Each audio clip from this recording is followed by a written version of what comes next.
Hello hello. तो कैसे हैं आप सभी लोग? आई होप आप लोग बहुत ही ज़्यादा अच्छे होंगे। एनसीईआरटी रिवीजन सीरीज़ में हम आ चुके हैं, मतलब पहले से ही चल ही रहे हैं प्लांट किंगडम की ओर।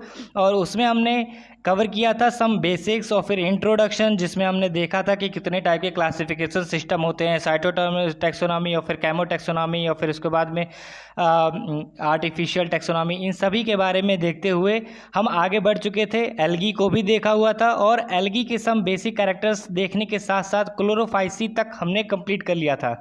इसी में अब हम बात करने जा रहे हैं फियोफाइसी के बारे में। तो मैं एक बार फिर से बताना चाहता हूँ, माई सेल्फ अखिल दुबे और आप एनसीईआरटी रिवीजन सीरीज में देख रहे हैं, जिसमें आप कंटिन्यू अगर आप अपने आप को थोड़ा सा समय देके इसमें आप देखेंगे तो आपको एनसीईआरटी की हर एक क्वेश्चंस को कहाँ से आने की मैक्सिमम प्रोबेबिलिटी है, कहाँ पर जो गलतियाँ होती है, इन सारी चीज़ों को बताया जाएगा और सारी चीज़ों को समझाया जाएगा। तो आई होप इसका आनंद लीजिए। शुरू करते हैं हम। और एक चीज़ बहुत ध्यान वाली ये बात है कि आप अपने आप को जब देखिए, तैयारी ऐसी चल रही है कि हमें कॉम्पिटिटिव एग्ज़ाम में मतलब पार्टिसिपेट करना, और ऐसा नहीं हलवा नहीं है, ये नीट है। तो ये तो तय है कि अपने आप को बहुत ज़्यादा एफर्ट देना होगा। तो इसीलिए एनसीईआरटी को तो भूलना ही मत, कहीं से एक भी लाइन भूल ली कतई बर्दाश्त नहीं होगी, कतई बर्दाश्त नहीं होगी, मैं बता दे रहा हूँ पहले से ही। तो इसीलिए हर एक पॉइंट्स को, हर एक छोटे से छोटे कॉन्सेप्ट को क्लियर करते हुए हम चलेंगे। भाई एनसीईआरटी सबसे पहले क्लियर करो, उसके बाद कुछ देखना, ये तो तय है। तो चलिए आइए शुरू करते हैं। तो हम शुरू करेंगे फियोफाइसी। तो फियोफाइसी के बारे में पहले ही बता दिया है मैंने, मतलब थोड़ा सा इंट्रोडक्शन पहले वाले चैप्टर में मतलब मैंने दिया था। तो अभी इसमें बात करेंगे हम। देखो, द मेंबर्स ऑफ फियोफाइसी और brown algae are found primarily in marine habitats. तो पहला ये हमें पॉइंट ये मिल गया। तो ये तो सभी जानते हैं कि फियोफाइसी का ही दूसरा नाम क्या है, ब्राउन एल्गी। और साथ साथ ये कहाँ पे मिलते हैं, ये मिलते हैं मरीन हैबिटेट्स में। तो ये भी नोट डाउन करने वाली 2 पॉइंट मिल गई ना। तो इन दोनों पॉइंट्स को ध्यान देना, फियोफाइसी यानी कि ब्राउन एल्गी, और ये कहाँ पाए जाते हैं, मेनली मरीन हैबिटेट्स जैसे ओशियंस वगैरह में। अब उसी के बारे में आगे बात करें। दे show great variation in size and forms. भाई डिफरेंट डिफरेंट के साइज के भी आते हैं और डिफरेंट डिफरेंट फॉर्म्स में भी अवेलेबल होते हैं। अवेलेबल होना मतलब स्पीसीज इनकी वैरी करती है, काफ़ी ज़्यादा वैरायटी हमें देखने को मिल जाती है। अब वहीं कैसे, they range from simple branched filamentous form जैसे एक्टोकार्पस, बहुत ही ज़्यादा इंपॉर्टेंट अंडरलाइन करने वाली बात है। कौन सा, एक्टोकार्पस, टू प्रोफ्यूजली ब्रांच्ड जिसे हम क्या कहते हैं, कैल्प। तो 2 टाइप के यहाँ पे हमें एग्जांपल मिले। पहला तो मिला एक्टोकार्पस और दूसरा मिला क्या, कैल्प। तो एक्टोकार्पस की अगर हम बात करें तो एक्टोकार्पस होता है फिलामेंटस, तो होता है ये सिंपल ब्रांच होता है, मतलब इसमें अगर आप देखेंगे तो आपको ब्रांचिंग ज़्यादा नहीं दिखेगी, ये बहुत ही सिंपल टाइप का दिखता है। वहीं अगर मैक्सिमम ब्रांचिंग वाली बात करें तो उसके लिए एग्जाम्पल कौन है, कैल्प है। और दोनों कैसे हैं, ब्राउन एल्गी है। तो इस बात का ध्यान दीजिएगा, दोनों एग्जाम्पल जरूरी हैं, दोनों एग्जाम्पल याद होने चाहिए। ठीक, जहाँ जहाँ मैं बात बोल रहा हूँ कि याद होना चाहिए या समझ में आना चाहिए, क्लियर है ये, मतलब डीप एनालिसिस कर लो या चेक कर लो, इस पे ध्यान देना। तो ऐसे नहीं बस सुन के उड़ गए, ना ना ना ना, नो नो, ऐसी चीज़ें नहीं होनी चाहिए, ध्यान देना। भाई मैंने जो जो पॉइंट्स बोले हैं उन पे खास कर ध्यान दो, वही वो क्वेश्चंस है भाई, वो क्वेश्चंस हैं, उन पे आप गलती करके आओगे और मैं अभी बताऊंगा कहाँ कहाँ गलतियाँ भी होंगी। ठीक है, तो be ready for it. Okay, now let's come again to the topic. Which में reach a height of 100 meter. ध्यान देना, ऐसे भी ऑब्जेक्ट में पूछेगा 1000, 10, ध्यान देना मीटर सेंटीमीटर कितना है, 100 मीटर्स है। ठीक, और फिर प्रोफ्यूजली ब्रांच्ड कौन है, एक्टोकार्पस ना, यस। अरे कर दिए गलती, कैल्प है, कैल्प प्रोफ्यूजली ब्रांच्ड है, ज़्यादा ब्रांचिंग मिलती है। वहीं एक्टोकार्पस में लेस ब्रांचिंग है, वो सिंपल फिलामेंटस फॉर्म में है। ठीक, अब उसी में आगे बात करें कि इनमें क्लोरोफिल तो होता है, कौन कौन सा, AC कैरोटीनॉइड और ज़ैंथोफिल। याद करने वाली बात, उसमें कौन सा मिला था, AB मिला था। यहाँ कौन मिल रहा है, AC मिल रहा है, किसमें, क्लोरोफाइसी में जब हमने देखा था। और आगे हम देखेंगे तो आगे हमें क्या मिलेगा, AD मिलेगा, क्लोरोफिल A एंड D। और उसके बाद में अगर देखें तो होता क्या है, ये ओलिव ग्रीन से इनके डिफरेंट डिफरेंट ब्राउन कलर के शेडिंग्स, मतलब ऑलिव ग्रीन से जैसे जैसे पिगमेंट फ्यूकोजोंथिन और ज़ैंथोफिल, इन दोनों का अगर मतलब जितना ज़्यादा बढ़ता जाएगा पिगमेंटेशन, उतना ज़्यादा वो ग्रीनिश से कितनी और किसकी ओर बेंड होने लगेंगे, ब्राउनिश होने लगेंगे। ठीक है, तो ये चीज़ ध्यान देना। तो इसमें हमें क्या क्या मिल गया इस पैराग्राफ में। भाई समय बिताने के लिए बिल्कुल भी मत देखो कि लेक्चर इतना लंबा है, ख़त्म नहीं हुआ ख़त्म नहीं हुआ। अपने अंदर जोश भरो, एक्साइटमेंट बढ़ो कि हाँ मुझे करना है, तो फिर ये चीज़ तय होनी चाहिए और हिम्मत आनी चाहिए अंदर से कि हाँ अपने पास्ट को 2 मिनट रेस्ट कर लो, 2 मिनट आंखें बंद कर लो, मतलब आंखें बंद करके सोच लो कि हाँ तुम क्या करने के लिए बैठे हो। तो इस बात को बहुत ध्यान दो और किसी भी कोई भी छोटा से छोटा पॉइंट हलवे में मत लेके जाना। हलवा मतलब कि बस हाँ ठीक है ये तो मुझे पता, अरे नहीं, वहीं से मैक्सिमम प्रोबेबिलिटी है गलती करने की। तो कौन कौन से ध्यान दो फिर से। पहली बात तो ब्राउन एल्गी नाम पता चल गया, उसका क्लोफियोफाइसी हो गया। साथ साथ ये मरीन हैबिटेट, मतलब ये ऐसा नहीं है कि मतलब फ्रेश वाटर में नहीं है पाए जाएंगे, पाए जाते हैं, लेकिन मैक्सिमम मेजॉरिटी केसेस में क्या होता है मरीन हैबिटेट्स में ही देखने को मिलता है। और ग्रेटेस्ट मतलब ग्रेट वेरिएशन किसमें, साइज एंड फॉर्म में इसी में देखने मिलती है। अब एक्टोकार्पस और फिर केल्प दोनों के एग्जाम्पल्स हमने याद कर लिए हैं। किस लिए ये है कि एक्टोकार्पस सिंपल है, वहीं केल्प क्या है प्रोफेसिवली ब्रांच्ड है। ठीक, फिर वहीं पे बताओ केल्प कितना मीटर तक ग्रो कर सकता है, मतलब कितना लंबा हो सकता है 100 मीटर्स। या फिर इसके बाद में उसमें क्लोरोफिल कौन कौन से प्रेजेंट होते हैं, एसी कैरोटीनॉइड और ज़ैंथोफिल, ये सारे पिगमेंट्स अवेलेबल होते हैं। और ये कहाँ से कहाँ तक इसका रेंज जा सकता है, ऑलिव ग्रीन से लेके डिफरेंट टाइप के ब्राउनिश होते जाएंगे धीरे धीरे, मतलब ग्रीनिश है धीरे धीरे ग्रीनिश कम होता जाएगा और फिर उसके बाद में ब्राउनिश बढ़ता जाएगा। ये किस पे डिपेंड करता है, दो पे डिपेंड करता है, फ्यूकोजैंथोफिल और ज़ैंथोफिल। ठीक, तो यहाँ तक क्लियर हो गया, आई होप सभी को पता चल गया होगा। तो यही मैं बता रहा हूँ कि इन छोटे छोटे पॉइंट्स को आप देखिएगा और जैसे जैसे मैं बता रहा हूँ वैसे आगे नेक्स्ट बढ़े। एक इसमें एक और चीज़ देखने वाली है, ये डिक्टियोटा का मैंने एक फिगर यहाँ पे रखा हुआ है।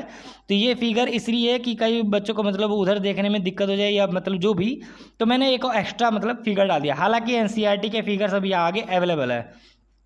तो आगे बढ़े, नेक्स्ट इसी में हम बात करेंगे। इसको अगर आपको छोटा दिख रहा हो तो मैं जूम इन कर देता हूँ ताकि और अच्छे से दिखे। तो हम आगे बात करते हैं अब इसी पे। तो हमने यहाँ तक क्लियर कर लिया एक छोटा सा पैराग्राफ। अब उसके आगे देखेंगे। देखो मैं पढ़ने का तरीका भी बता रहा हूँ कि कैसे आपको पढ़ना है, क्या क्या इंपॉर्टेंट पॉइंट्स नोट डाउन करने हैं। अब जितना मैंने उसने बता दिया ना, उसमें मैक्सिमम मतलब कम से कम 10 से 11 क्वेश्चंस आपको मिलेंगे और आप जब तक पेपर नहीं दे दोगे पूरे साल आपके पास वो घूम फिर के मंडराते रहेंगे। अगर आप सप्ताह में आप 2 टेस्ट दे रहे हो या 1 टेस्ट ही दे रहे हो तब भी आपको जरूर न जरूर मिलना है। तो चलो आगे बढ़े। अब इसी में देखते हैं फूड स्टोरेज जो बात आती है, कैसे कॉम्प्लेक्स कार्बोहाइड्रेट्स के फॉर्म में फूड स्टोरेज होता है। वही हमने क्लोरोफाइसी में पढ़ा था, तो फिर वहाँ पर क्या है याद है, ऑयल ड्रॉपलेट्स के फॉर्म में और फिर प्रोटीन्स बिसाइड स्टार्च, याद आया। हाँ, तो ऐसे ही कोरिलेट कर करके पढ़ना है, वो भी चीज़ें पुरानी याद होनी चाहिए। ठीक है, तो यहाँ पर क्या है कॉम्प्लेक्स कार्बोहाइड्रेट और किस किस फॉर्म में, कॉम्प्लेक्स कार्बोहाइड्रेट मतलब लैमिनेरिन फॉर्म में या तो मैनिटोल, ये इसी के क्या है कार्बोहाइड्रेट के फॉर्म्स है डिफरेंट, तो इन फॉर्म में अवेलेबल होता है। तो इनको याद रखना। ब्राउन एल्गी का स्टोरेज क्या होता है, स्टोरेज फॉर्म होता है कॉम्प्लेक्स कार्बोहाइड्रेट्स के फॉर्म में स्टोरेज होता है, और फूड स्टोरेज जो कॉम्प्लेक्स कार्बोहाइड्रेट के फॉर्म में होता है असल में उसका हम बताएं तो कौन कौन से 2 एग्जांपल्स दिए गए, लैमिनेरिन और मैनिटोल, ये दोनों कॉम्प्लेक्स कार्बोहाइड्रेट्स के फॉर्म्स हैं। वहीं अगर आगे इसी में बात करें, vegetative cells have a cellulosic वाल, वहाँ पर क्या था, वहाँ पर भी सेलुलोजिक ही था क्लोरोफाइसी में। Wall usually covered on the outside by gelatinous coating of algin, और वहाँ पर अगर ध्यान दे तो हमें याद आ रहा होगा कि वो सेलुलोजिक वाल थी, कैल्शियम मतलब sorry cellulosic inner cellulose outer pectate, ऐसे याद आया, तो वो चीज़ भी ध्यान देना। चलो इधर बात करें तो इसमें बाहर एक ग्लैटिनस कोटिंग पाई जा रही है। अब ये क्यों पाई जा रही है, देखो अगर हम क्लोरोफाइसी की बात करें तो उनके भी कुछ मेंबर्स में आपको ये देखने को मिल जाएगा, लेकिन कुछ में नहीं मिलेगा क्योंकि वो फ्रेश वाटर और साथ साथ कुछ ऐसे जगह पे भी ग्रो कर जाते हैं जहाँ पर पानी का अमाउंट कम हो, तो वहाँ पर भी उनके ग्रो होने की पॉसिबिलिटी रहती है। बट यहाँ पर क्या है कि ये मैक्सिमम मरीन है, तो इसलिए ज़्यादा पानी में रहने से इनके मतलब पार्ट्स मतलब सड़ने ना लगे या ख़राब ना होने लगे, इनके ऊपर एक गिलेटिनस कवरिंग पाई जाती है जो इन्हें प्रोटेक्ट करता है, ह्यूज अमाउंट ऑफ पानी से मतलब प्रोटेक्ट रखता है, एक नॉर्मल अमाउंट ही प्रोवाइड करता है। The protoplast contains in addition to plastid, सभी को पता है, और सेंट्रली लोकेटेड वैक्यूल होगा न्यूक्लियस, क्योंकि भाई प्लांटी का मेंबर ही समझ लो तो फिर वैक्यूल होना जरूरी है, और यूकेरियोटिक है तो इसलिए न्यूक्लियस होगा ना कि न्यूक्लियाइड होगा।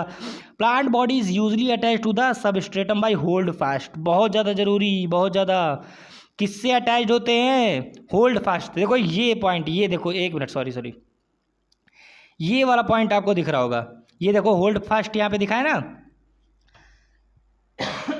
सॉरी।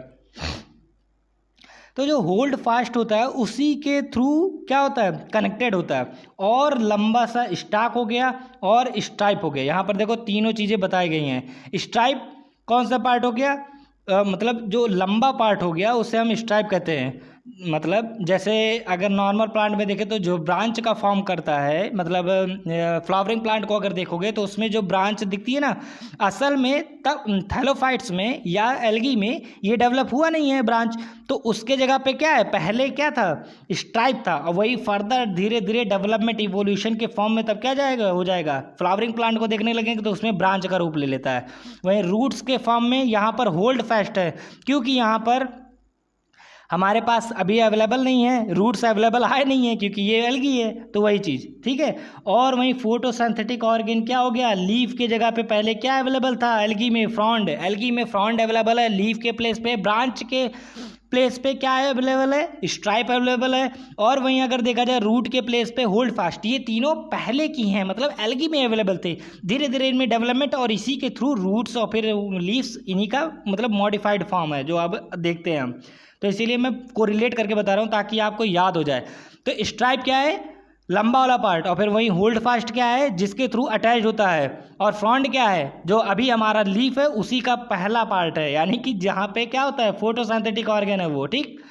वेजिटेटिव रिप्रोडक्शन इनमें कैसे होता है, फ्रेगमेंटेशन। अच्छा, पुराने याद है क्लोरोफाइसी में कैसे होता है, एग्जैक्टली क्लोरोफाइसी में भी फ्रेगमेंटेशन इन्वॉल्व था। जैसे स्पायरो वगैरह था ना, यूलोथ्रिक्स, ये सारे कैसे थे, उसी पे फॉर्म थे। Asexual reproduction in most brown algae is by biflagellated zoospores that are pear-shaped।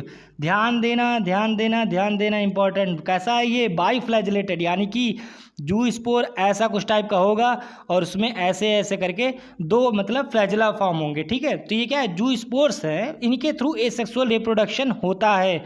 और ये कैसे रहते हैं, पीयर शेप्ड रहते हैं। इनको भी ध्यान देना, कैसे, पीयर शेप्ड। और ये जो फ्लैजिला है भाई, ये नहीं, ऐसा नहीं एक बड़ा होगा तो एक छोटा होगा, मैं इसलिए बना दे रहा हूँ ऐसा ताकि आपको लगे कि अनइक्वल हैं।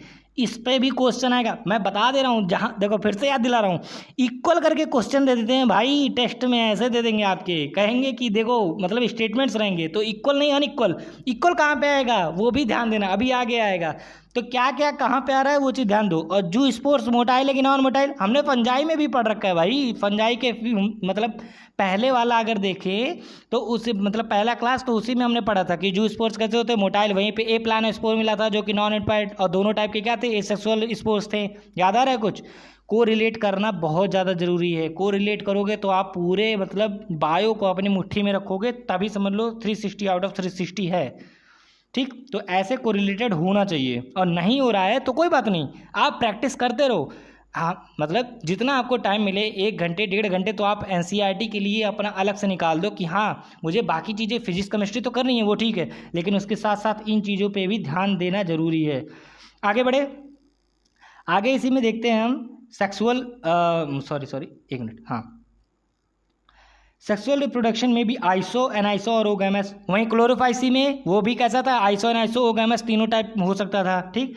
यूनियन ऑफ गैमेट्स में टेक प्लेस इन वाटर और within the oogonium, oogamous species. देखो ये बहुत ही ज़्यादा ज़रूरी है। और फिर थोड़ा ध्यान देना यहाँ पर कि जो फ्यूज़न हो रहा है या गैमेट्स, जो सेक्सुअल गैमेट्स हैं, उनका फ्यूज़न 2 जगह पे हो सकता है। May take place in water, या तो वो वाटर में उनका फ्यूज़न हो सकता है, मतलब यूनियन हो सकता है, एक दूसरे से मिल सकते हैं, फर्टिलाइजेशन हो सकता है, या तो और विद इन द उगोनियम, यानी कि उगोनियम मतलब फीमेल पार्ट, वहाँ पर भी हो सकता है।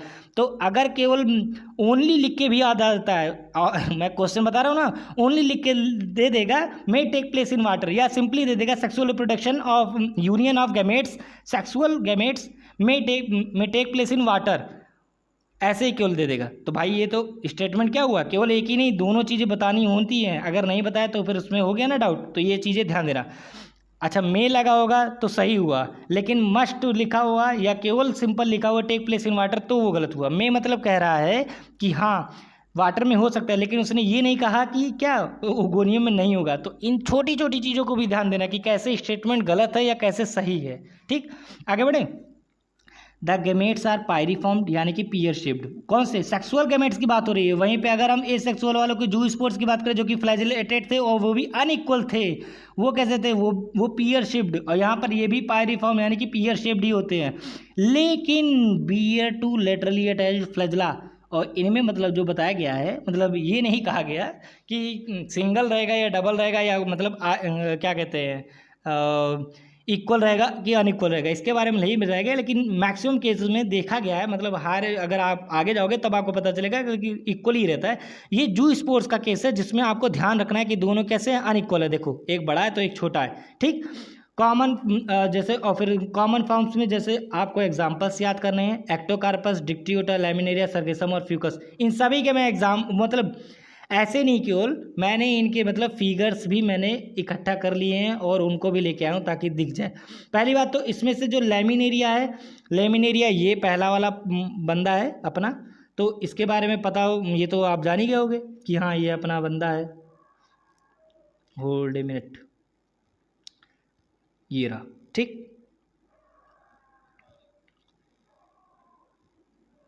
हाँ तो ये रहा हमारा लैमिनेरिया। अब इसके बारे में एक खास बात और मैं बताऊं तो क्या है कि लेमिनेरिया से आयोडीन का प्रोडक्शन होता है, ध्यान देना थोड़ा। अब वैसे आता नहीं है लेकिन मैं थोड़ा सा बता दे रहा हूँ, ठीक। तो इसको आप ध्यान देना।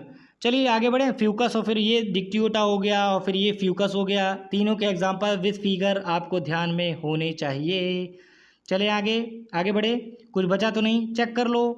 आई थिंक नहीं बचा है, तो चलिए आगे बढ़ते हैं। इसको मैं छोटा कर दूं, और कुछ तो नहीं बचा होगा आई थिंक। हाँ नहीं बचा है। चलिए तो पैराग्राफ कौन से 9th पे पहुँचे? 10। तो 10 आता है अब रोडोफाइसी, यानी कि हमने फियोफाइसी को कंप्लीट कर लिया, उसमें और कुछ नहीं बचा है। ठीक है, चलो रोडोफाइसी देखते हैं। अब रोडोफाइसी में क्या है कि इनको तो पहली बात रेड एल्गी कहेंगे, ये तो हम जानते ही हैं। Members of rhodophyceae are commonly called red algae, we know very clearly. कुछ इसमें इंपॉर्टेंट नहीं है, ये तो याद हो गया। Because of the presence of red pigment R phycoerythrin in their body, बहुत ज़्यादा। अभी इसके पहले ब्राउन एल्गी में क्या था? फ्यूकोजैंथिन ज़ैंथोफिल, ये था ना रिस्पॉन्सिबल किसके लिए? ब्राउन करने के लिए। लेकिन यहाँ पर कौन ब्राउन कर रहा है? ब्राउन करने वाले कौन भैया है? आर फाइकोइराथ्रिन, ठीक। ये यहाँ पे कर दे रहा हूँ ताकि अगर आपको नोट्स लेने हो तो फिर आर फाइकोइराथ्रिन एक जगह पे मिल जाए। समझ में आया? यहाँ पर कौन रिस्पॉन्सिबल है? रेड कलर होने के लिए रिस्पॉन्सिबल कौन है? आर फाइकोइराथ्रिन। बहुत ज़्यादा जरूरी, ध्यान देना। कौन? आर फाइकोइराथ्रिन। मैं 10 बार इसलिए बोल रहा हूँ कि याद ना होना हो तो आपको याद हो जाए, ठीक है। बहुत कॉन्सेंट्रेट होकर बस आप बैठो, आपको आधी से ज़्यादा चीज़ें तो अभी याद हो जानी है। Majority of the red algae are marine. देखो भाई, जैसे जैसे हम क्लोरोफाइसी से फियोफाइसी रोडोफाइसी जा रहे हैं ना, उस क्या होता जा रहा है? मरीन होता जा रहा है। मरीन मतलब आप नॉर्मल अगर पॉन्ड को देखोगे तो आपको हरा ही दिखेगा ना, मतलब तो वही हुआ। उसमें क्या होता है? क्लोरोफाइसी के मेंबर्स ज़्यादा होते हैं। वहीं अगर रोडोफाइसी देखा जाए यानी कि बड़े बड़े मतलब ओशियन, समुद्र को देखेंगे तो उसके अंदर हमें मतलब डीप, जब काफ़ी गहरा जाके देखेंगे तब वहाँ पे दिखता है कि हाँ रेडिश कलर के एल्गी वगैरह दिखते हैं। Great concentration found in the warmer area, वही वार्मर एरियाज के टाइप मतलब और ज़्यादा deeply. They occur in both well light regions close to the surface of water and also at the depth in the ocean with relative little light penetrates. भाई जब हम middle of the ocean जाते हैं या कहीं भी देखते हैं तो उस कंडीशन में क्या होता है कि हमें ऊपर तो ऊपर भी दिख सकते हैं और फिर डाउन भी देख सकते हैं। लेकिन इनका एक ये रहेगा कि जितना ही ज़्यादा अगर आप नीचे जाते जाओगे तो उतना ही ज़्यादा वो क्या होगा, मतलब दोनों जगह पे पाया जाएगा। ऊपर भी पाया जाएगा वेल लाइट रीजन में, सरफेस पे भी, और साथ साथ डेप्थ में भी पाया जाएगा। इसके अकॉर्डिंग क्या होता है कि इनका कलर भी वैरी होता है, यानी कि जैसे जैसे ऊपर रहोगे ना आपको ब्राउनिश थोड़ा दिखेंगे, नीचे और ज़्यादा डीप रेड होते चले जाते हैं। मतलब उसके अकॉर्डिंग कितना वो क्लोरोफिल सनलाइट कितना अवेलेबल है इसके अकॉर्डिंग, ठीक है। Red thalli of most of the red algae are multicellular, we know. Some of them have complex body organisation. The food is stored and floridean starch, बहुत ज़्यादा जरूरी। मैं ब्लैक पेन से कर दूँ ताकि हाईलाइटेड रहे। अभी हमने क्लोरोफाइसी में क्या देखा था? अभी नहीं देखा, क्लोरोफाइसी में पहले ही, फिर से मैं बता रहा हूँ। वाइल्ड ड्रॉपलेट्स के फॉर्म में या प्रोटीन बिसाइड स्टार्च अवेलेबल था ना, याद आया? हाँ तो वो थे फूड स्टोरेज। वहीं पे अगर हमने फियोफाइसी को देखा तो वहाँ पर क्या था, फूड स्टोरेज किससे हुआ था, फियोफाइसी वाले में। फियोफाइसी में फूड स्टोरेज हुआ था कॉम्प्लेक्स कार्बोहाइड्रेट लैमिनटोरिन मैनिटोल के फॉर्म में, याद आया। यहाँ पर किस फॉर्म में है, यहाँ पर फ्लोरिडियन स्टार्च के फॉर्म में है, जो किसके समान है, एमाइलोपेक्टिन या ग्लाइकोजन इन स्ट्रक्चर। ठीक, तो फ्लोरिडियन स्टार्च का जो अगर देखें हम स्ट्रक्चर तो कैसा होता है, वो कुछ ना कुछ एमाइलोपेक्टिन और फिर ग्लाइकोजन के स्ट्रक्चर के कंपेरेबल रहता है। तो यहाँ पर याद हो गया, यहाँ पर फूड स्टोरेज फ्लोरिडियन स्टार्च के फॉर्म में है, फियोफाइसी में किस फॉर्म में है, जल्दी बताओ। एग्जैक्टली लैमिनेरियन मैनिटोल यानी कि कॉम्प्लेक्स कार्बोहाइड्रेट्स के फॉर्म में, और वहीं पे वहाँ पे देखा जाए तो ऑयल ड्रॉपलेट्स के फॉर्म में। ठीक है, आगे बढ़े। Red algae usually reproduce vegetatively by fragmentation, तीनों में हो रहा है, क्लोरोफाइसी फियोफाइसी रोडोफाइसी तीनों में यही हो रहा है। Reproduction they reproduce asexually bye non motile spores and sexually bye non motile gametes. ठीक, होता क्या है, इनमें दोनों जो है एसेक्सुअल, यहाँ अभी फियोफाइसी में हमें कौन मिले थे, जू स्पोर्स मिले थे, और यहाँ पर कौन मिल रहा है, नॉन मोटाइल स्पोर्स मिल रहा है। जू स्पोर्स मतलब मोटाइल थे, और यहाँ पर रोडोफाइसी में non motile, and sexually bye non motile gamete. और यही हमने फियोफाइसी में देखा, सेक्सुअली रिप्रोडक्शन किससे हो रहा था, मोटाइल गैमेट्स से हो रहा था। उन्होंने कहा था कि मतलब 2 पेयर ऑफ मतलब single pair of flagella available है, किस पे बताया था, सेक्सुअल पे, जबकि यहाँ पर क्या कहा गया, नॉन मोटाइल है। ठीक है गैमेट। तो ध्यान देना, दोनों में डिफरेंस मैंने बताते जा रहा हूँ, छोटी छोटी बातें जितनी भी छोटी हैं, हर चीज़ को एक एक वर्ड को मेरे ध्यान दो, क्योंकि वो वर्ड नहीं है, वो क्वेश्चन है डायरेक्ट, आपके टेस्ट में आपको रेगुलरली दिखते जाएंगे।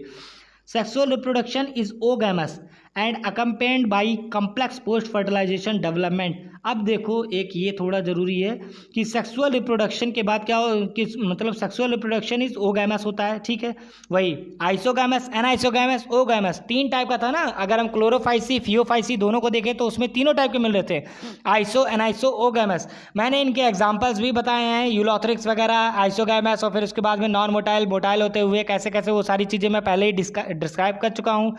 तो आइसो एनाइसो ओगैमस ये तीनों टाइप के क्लोरोफाइसी फियोफाइसी में तो हमें दिखे थे, लेकिन यहाँ पर क्या दिख रहा है, यहाँ पर हमें दिख रहा है कॉम्प्लेक्स पोस्ट फर्टिलाइजेशन डेवलपमेंट है, और साथ साथ ओगैमस टाइप का ही केवल रिप्रोडक्शन है। आइसो एनाइसो की बात यहाँ पर नहीं की गई है, ध्यान देना। The common members are Polysiphonia Porphyra Gelidium Gracilaria, ये तो याद कर लो भाई, एग्जाम्पल्स हैं। कथक जितने भी एग्जाम्पल्स है हल्के में बिल्कुल मत लो, ऐसे लो, तुम ऐसे बताओ कि जैसे हाँ तुम्हें सारे एग्जाम्पल्स ज़बानी याद है। ठीक है, तो इसीलिए एग्जाम्पल में मैं जोर नहीं दे रहा हूँ, क्योंकि ये तो हर बच्चे को करना ही करना है। आगे बढ़े। और यहाँ पर ये फिगर्स हैं पोरफायरा और फिर पॉलीसिफोनिया का, उस पर ध्यान देना। अब ये एक थोड़ा सा चार्ट है, तो इस चार्ट को मैं समझा दूँ, वही मतलब डिफरेंस किया गया है, क्लोरोफाइसी फियोफाइसी रोडोफाइसी। अगर तीनों का हम देखें तो कॉमन नेम तो सबको याद ही हो गया, और फिर मेजर पिगमेंट कौन कौन से मैंने बताया ना, A B A C fucoxanthin और ए डी फ्यूको आर फाइकोइराथ्रिन। ठीक, इसमें आर मिस कर दिया गया वही है आर फाइकोइराथ्रिन। वही स्टोरेज फूड कौन था, स्टार्च, प्रोटीन बिसाइड स्टार्च, याद आया। हाँ, और यहाँ पर कॉम्प्लेक्स कार्बोहाइड्रेट जो किसके किसके फॉर्म में था, मैनिटोल लैमिनेरिया, और यहाँ पर क्या था, स्टार्च के फॉर्म में फ्लोरिडियन स्टार्च, जो कि क्या था, एमाइलोपेक्टिन वगैरह के फॉर्म में, या ग्लाइकोजन इन स्ट्रक्चर। ठीक है, ध्यान आया। ऐसे ही याद होना चाहिए पूरा, जैसे मैं बता रहा हूँ, जैसे मैं डिस्क्राइब कर रहा हूँ, ऐसे आप भी डिस्क्राइब करो। कितनी बार, कई बार जब आप क्लियरिफाई करोगे, पढ़ोगे, कॉन्सेप्ट को क्लियर करोगे, रिवाइज करोगे, तो आपके भी सेट हो जाएगा। ठीक है, और सेल वॉल पहला तो सेलुलोजिक थी, और ये सेलुलोज एल्जिन की मतलब कवरिंग थी, याद आया ना, ग्लाइटिनस कवरिंग टू प्रोटेक्ट। और वहीं पे सेलुलोजिंग यहाँ पर क्या है, पैक्टिंग एंड पॉलीसल्फेट एस्टर, बहुत ज़्यादा जरूरी, ये उधर अभी हमें नहीं मिला था कि पॉलीसल्फेट एस्टर्स के फॉर्म में भी अवेलेबल रहेगा। तो रोडोफाइसी में हमें पूरा बाकी चीज़ें तो पहले हम याद कर चुके हैं, बस ये चीज़ नहीं याद की थी कि क्या सेलुलोजिक पैक्टिंग तो है, साथ साथ सल्फेट पॉलीसल्फेट एस्टर्स भी अवेलेबल हैं। अब ये बहुत ज़्यादा जरूरी हो जाता है कि पहले वाले में 2 to 8 इक्वल एपिकल फ्लैजिला है। कितने फ्लैजिला, 2 से 8 हो सकते हैं, इक्वल हो सकते हैं, एपिकल, एपिकल मतलब एकदम आगे के पार्ट में। वहीं अगर फियोफाइसी देखें तो हमने 2 अनइक्वल लेटरल देखे, और वहीं अगर हम रोडोफाइसी की बात करें तो रोडोफाइसी में है ही नहीं। अगर हैबिटेट की बात करें तो ये फ्रेश वाटर ब्रैकिश वाटर हो गया, fresh water brackish water salt water, जैसे जैसे नीचे जाएंगे साल्टी कंसंट्रेशन और धीरे धीरे बढ़ता चला जाएगा। तो ये चीज़ हमारा पूरा हो गया, मतलब क्या कहते हैं, हमने देख लिया इनके बारे में एल्गी, और फिर उसके बाद में जो इंपॉर्टेंट चीज़ें थी उनके बारे में मैंने बता दिया। ये चीज़ आप ध्यान रखिएगा। पॉलीसल्फेट एस्टर्स का फॉर्म कहाँ पे अवेलेबल है, और फिर ब्रैकिश वाटर साल्टी कंसंट्रेशन कैसे डाउन डाउन इंक्रीज हो रहा, और उससे ज़्यादा ये चीज़ किसमें 2 to 8 इक्वल है, किसमें 2 to अनइक्वल है, किसमें एब्सेंट है फ्लैजिला। ठीक, तो रोडोफाइसी का ओ गैमस हमने देखा ना, आइसो एंड आइसो तो है ही नहीं, और साथ साथ ओ गैमस अवेलेबल है, तो वो भी कैसे, उसमें फ्लैजिला एब्सेंट है। वहीं अगर याद करो तो हमने शुरुआत में 2 एग्जाम्पल्स याद किए ओ गैमस वाले, क्या वो याद है? हाँ, तो उनको और इनको डिफ्रेंशिएट कर सकते हो किस मेथड पे, वो जो है उनमें ओ गैमस हुआ है, लेकिन उसमें क्या हुआ है, उसमें हुआ है कि उनके पास फ्लैजिला अवेलेबल है। जैसे मैं अगर ढूंढ के दिखाऊं तो, हालांकि यहाँ पर कहाँ है, अब मैंने अंडरलाइन इधर किया नहीं है, चलो ठीक है उसको छोड़, लेकिन ये चीज़ है कि वो आगे वाले में और इसमें यही ध्यान देना। कई बार क्या होगा कि मर्ज करके रेड एल्गी के ढेर सारे एग्जाम्पल्स दे दिए जाएंगे, और वहीं साथ साथ आपको लेमिनेरिया भी चिपका दिया जाएगा। तो इस बात का ध्यान देना है कि लेमिनेरिया जो है उसमें भी ओ गैमेट्स तो होगा, लेकिन उसमें सेक्सुअल मतलब क्या कहते हैं, फ्लैजिला अवेलेबल है, ओ गैमेट्स फ्लैजिलेटेड है। बट यहाँ पर जो गैमेट्स फॉर्म हो रहे हैं, यानी कि रोडोफाइसी के जितने भी मेंबर्स रहेंगे उनमें क्या होगा, उनमें अवेलेबिलिटी नहीं रहेगी फ्लैजिला की। तो दोनों के बीच में डिफरेंस ध्यान रखना। ऐसे क्वेश्चन पूछेगा ना कि कौन से ऐसे हैं जो फ्लैजिलर ओ गैमेट्स टाइप के मतलब रिप्रोडक्शन या गैमेट्स फॉर्म करते हैं, तो इन चीज़ों को ध्यान दो। इसीलिए मैं हर छोटे छोटे पॉइंट को क्लियर आउट कर रहा हूँ, जहाँ जहाँ रोक रहा हूँ। ये नहीं, ये मत देखो कि वीडियो लेक्चर लंबा जा रहा है, अरे ये नहीं, तुम्हें कॉन्सेप्ट क्लियर करना है भाई, कि ये लेक्चर देखना है। अरे 50 बार देखने से अच्छा है एक बार कॉन्सेप्ट क्लियर करके देखो। आगे बढ़े, आगे बढ़ते हैं। अब हम ब्रोफाइट्स के बारे में बात करेंगे। बाकी ब्रोफाइट्स के लिए मैं नेक्स्ट मतलब उस पर करता हूँ। तो यही चीज़ ऐसे हम लोग चलते रहेंगे, और मैं सीधे सीधे फिर से बता रहा हूँ कि भाई एनसीईआरटी हमारी ग्रंथ है, मतलब हमें चाहे जैसे इसको क्लियर रखना है तो रखना है। स्टार मार्क पॉइंट जितने स्टार दो कम है, और जब आप कुछ करने के लिए आए हो तो ये अपने आप में मन में ठानो कि हाँ मुझे करना है, चाहे जैसे करना है, निकालना है। कंपटीशन इतना ज़्यादा है, अपने बैकग्राउंड को सोचो या अपनी कंडीशंस को सोचो, जिसने ड्रॉप लिया वो सोचे, या जो अभी 12th पास ही हैं मतलब पास हैं तो उनका लैगिंग क्यों हुआ ये सोचे। अब तो देखो कितना ज़्यादा बढ़ने वाला है 2024 इधर, मतलब देखो कंपटीशन किस हिसाब से गया। तो ये चीज़ आपको ध्यान देना है बहुत ज़्यादा कि एक भी सिंगल पॉइंट मिस नहीं होना चाहिए। और उसके लिए ये तो सबसे ज़्यादा है कि सबसे पहली प्रियोरिटी आपकी ये होती है कि आप जीने तो चढ़ो तब तो छत पे पहुंचना, मतलब आप पहले एनसीईआरटी तो कवर करो, तब उसके बाद में आप मॉड्यूल्स उठाओ। तो एनसीईआरटी के जब हर लाइंस आपके कवर रहेंगे ना, तो आप मॉड्यूल उठा के देखोगे तो कहोगे यार ये तो सब कुछ वही लिखा है, बस उसमें क्या लिखा है, स्टेटमेंट। जैसे राम एक अच्छा लड़का है तो एक राम बड़ा अच्छा लड़का है, तो बस थोड़ा बढ़ा के मॉड्यूल भी दिया गया, बाकी सारी चीज़ें हमें यहीं से मिल जाएंगी कहीं ना कहीं से। तो इस बात को आप ध्यान देना, ठीक है। और चैनल को सब्सक्राइब कर दीजिए। ये समझ लीजिए ये जो मैं बता रहा हूँ ये आपका एक शेड्यूल में आ जाएगा परफेक्टली। आप रोज़ देखते रहिए वीडियोज़, और मैं पर डे अब से मतलब कंटिन्यू विदाउट एनी लैगिंग हर मतलब रोज़ कहीं ना कहीं से मतलब चाहे जैसे आपके लिए वीडियोस अवेलेबल हो जाएंगी। साथ साथ मैं फिर वर्क करते हुए केमिस्ट्री और फिजिक्स पे भी वर्क कर दूंगा। तो ये चीज़ आप ध्यान दीजिएगा और चैनल को सब्सक्राइब कीजिए। आई होप आपको वीडियो अच्छा लगा हो। Thanks you very much.